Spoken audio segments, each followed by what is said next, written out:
Friends, இந்த பைரவி அடுத்து என்ன நடக்க போகுதுன்றத இந்த ஒரு வீடியோவில் ஒரு குட்டி ப்ரெமோவாக பார்க்கலாம் வாங்க.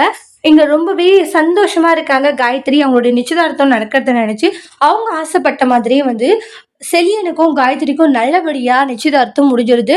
அவங்க பார்த்தீங்கன்னா ரிங்கெல்லாம் மாற்றிப்பாங்க. இதெல்லாம் பார்க்க பார்க்க மகாவுக்கு கோவம் அந்த அளவுக்கு வருதுச்சு. என் தம்பி கூட வாழ வேண்டியவன் அவன் கூட சிரிச்சுட்டுல போஸ் கொடுத்துட்ருக்கா ஃபோட்டோக்குன்றாங்க.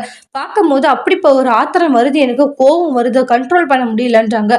நான் விடவே மாட்டேன்டி, என் தம்பியை விட்டு உனக்கு இவன் கேட்குதா அப்படின்ட்டு சொல்லிட்டு இருக்காங்க. விட மாட்டேன், நீ அவனை கல்யாணமே பண்ணிக்கணும் கூட பிரிச்சு என் தம்பி கூட தாண்டி உன்னை சேர்த்து வைப்பேன்றாங்க. நிச்சயம் தானே முடிஞ்சிருக்கு, கல்யாணம் எப்படி முடிஞ்சது நானும் பார்க்குறேன்றாங்க.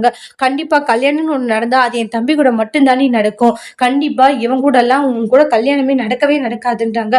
என் தம்பி அவ்வளவு கஷ்டப்படுவான் அவன் கூட சேர. ஆனா நீ அசால்ட்டா வேற ஒருத்தனை கல்யாணம் பண்ணிட்டு சந்தோஷமா இருப்பியான்றாங்க. ஆனா உன்னையும் உங்க அம்மா அன்னபூரணியும் சும்மாவே விட மாட்டேன்டி, எங்களை எல்லாம் கஷ்டப்படுத்தினதுக்கு நீங்களாம் பதில் சொல்லி ஆகணும் அப்படின்ட்டு மகா ரொம்ப கோவத்துல இருக்காங்க.